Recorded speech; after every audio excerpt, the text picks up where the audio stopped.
Hey friends, welcome back to the channel. Hey, I hope you can hear me. I've got a lot of wind coming on.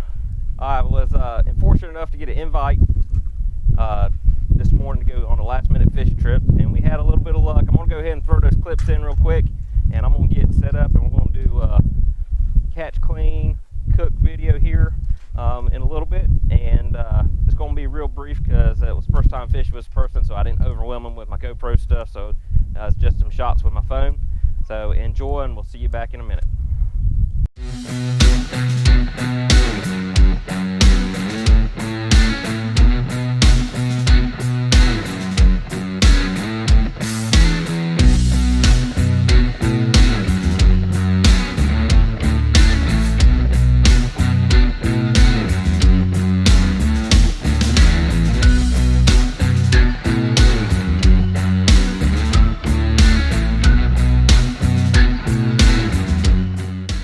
Whatever he is.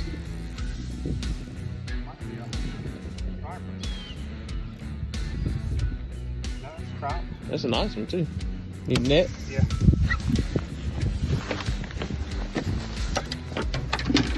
Pretty good. Put him underneath the mouth. Yeah, it's a nice one.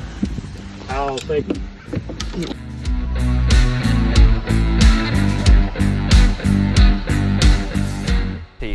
Alright, had some technical difficulties, winds blowing everything around. So we're going to get started on this trout. And what I'm going to do is come along the back and go ahead and get a cut started, if I can, and try to get it right on the back of the fin, fit back here on the fin, and then just kind of tie them together.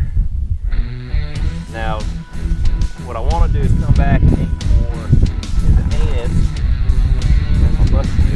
And again, I apologize on the wind, and I can't wait till a better day because we're going to have these fish tonight. So what we're going to do is come in here at the front and pull back towards that anus, and we're going to come right down that spine. And this guy is greasy if I don't cut myself.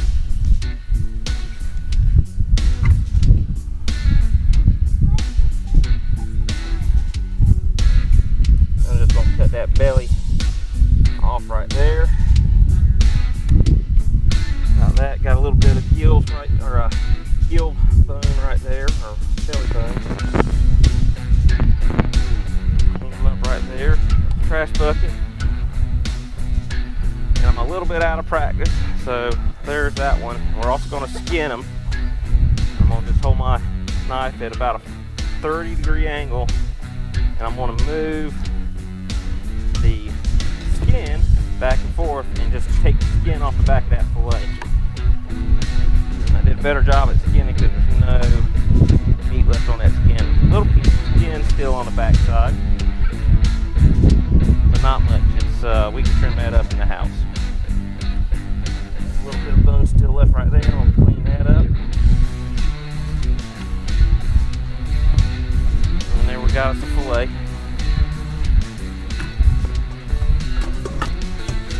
Forgive me if it looks like I'm a noob because I'm just learning this fact. And I need to do fillet.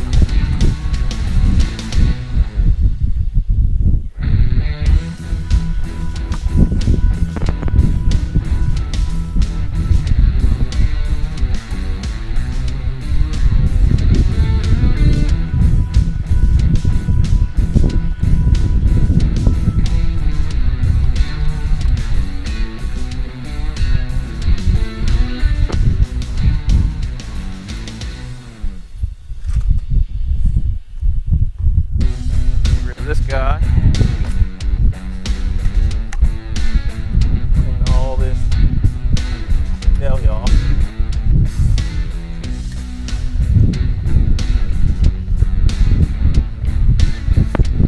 I probably wouldn't have boogered this guy up if I wasn't recording it, so I apologize.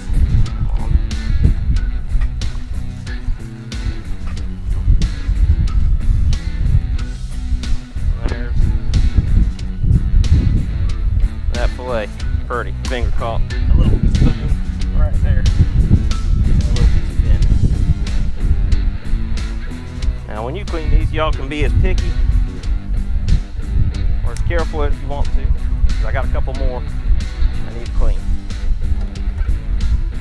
You okay? You're making a lot of noise back there.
Cleaned out. We're gonna get them in, get prepped. Yeah, I'm a bit out of practice on that first one. I should have probably practiced on one of the small ones before I did one in front of y'all, but learn as we go. Like I said, I'm kind of crunched on time because I got to get cooking before the wife leaves up to go to work. So we're going to get onto that here next. All right, so we got back in the house. I went ahead and I'm gonna par cook or par boil some potatoes in the microwave, and I put some green beans on. I'm gonna pull a couple fillets out to give to my parents, and then we're gonna start working on getting these prepped for the Blackstone. All right, on these fillets, I'm gonna want them as dry as possible so they'll oil stick. So I'm just gonna take a paper towel and kind of pat them and clean them up, and I'm going to put a paper towel over them here in a minute and then put them back in my, gotta clean my bowl up, but I'm gonna put them back in my bowl and put a little olive oil and seasoning with them. All right, since the potatoes take the longest, we're gonna start off with our smashed potatoes. I don't need this oven mitt because that plate was hot. That's how I carried it up. I'm gonna put a little olive oil on the hot side of the Blackstone. Real quick, this is not a promotion for Blackstone or their products. I just like them, they've worked. So far I've been using them quite frequently and it's been grilling very well. So we're gonna plop a potato up here and smash it. Another one. Get them down. And I got this side wide open and I got that side off.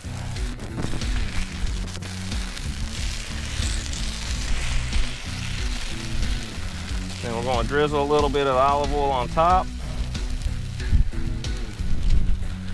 Smash that one down a little bit. Kind of coat them up. And I forgot some seasoning, so I'm gonna go back and get some seasoning and I'll throw on those bad boys. I'm gonna let them sit for about 8 minutes and I'm gonna flip them.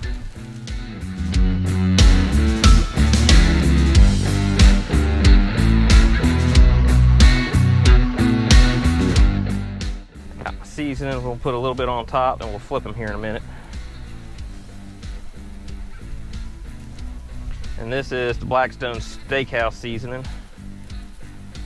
I'm just gonna generously put that on there. And we'll flip them, we'll put them on the other side. We'll let them cook down a little bit longer and then we'll get ready to put our trout on. All right, we should be ready to flip them now. All right, it looks, they're starting to crisp up on the bottom. Now one of the things you need to keep in mind is your oil management, because if your oil burns off or drains off like that one, it won't crisp up. And we'll go back and just drizzle a little bit of oil around the edges. That'll help give it a golden crisp. And then we'll come back with hit it with a little seasoning.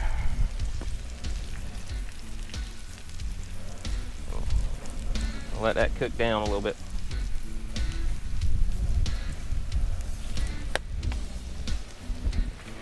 And we'll let them cook for another 10 minutes and we'll pull them off and we'll get our trout going.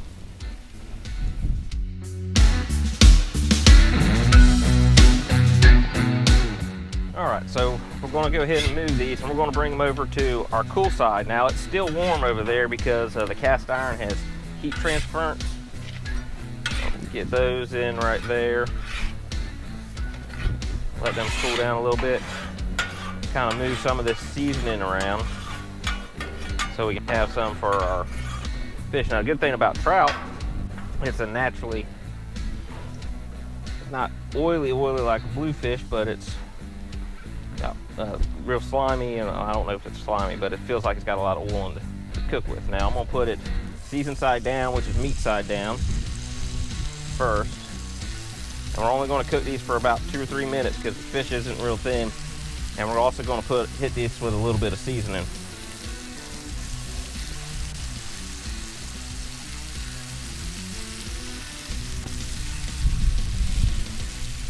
And we'll let them kind of crust up.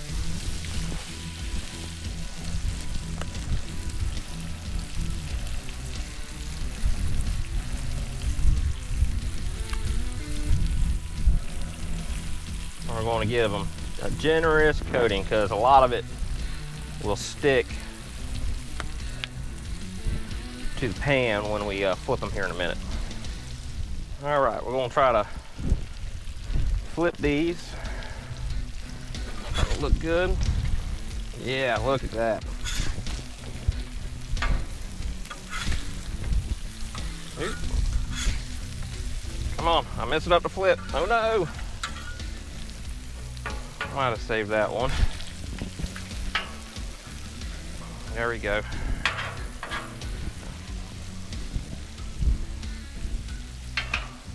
Now, one of the things you can do is after that 2 or 3 minutes on this back side, you can move them over to the cool side and cover them and help cook them down a little bit, and it'll help also keep some of your moisture in your fish so your fish doesn't dry out.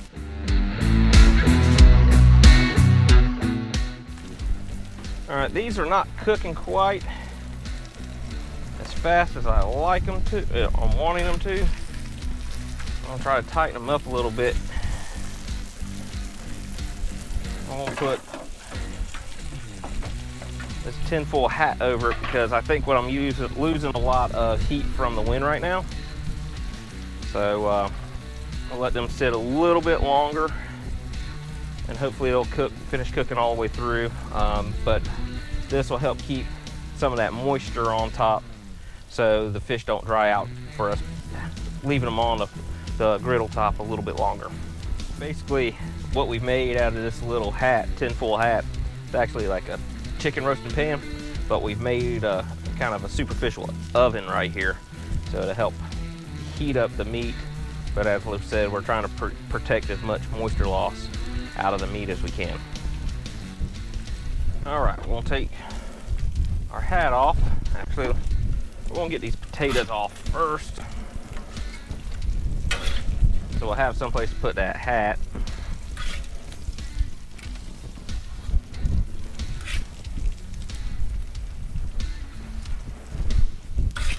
Hopefully, the wind won't blow it off like it's doing right now.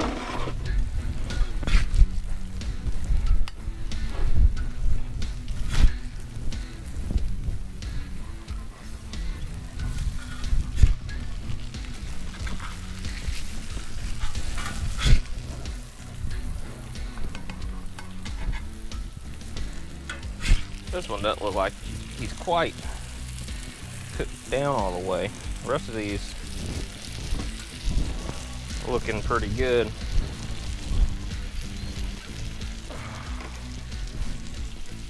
You see, there's the inside of that fillet right there. Yeah, man, it's cooked all the way through. So I saw a little bloody spot on that one. We'll let them toast a little bit longer on the opposite side. We'll take them off. Stay.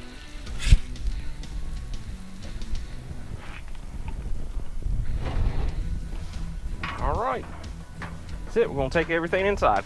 All right, and there's what everything looks plated up, and we're gonna give a little taste test here. Try to get around here so the glare isn't that bad. So, oh, that's good.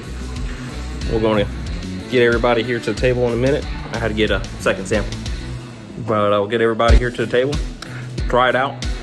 Like I said, I think it's a good way to cook the trout. So, granted, you can't beat fried trout, but this is a lot healthier version if you care to try. So, with that, we'll catch you next time. Thank you for watching.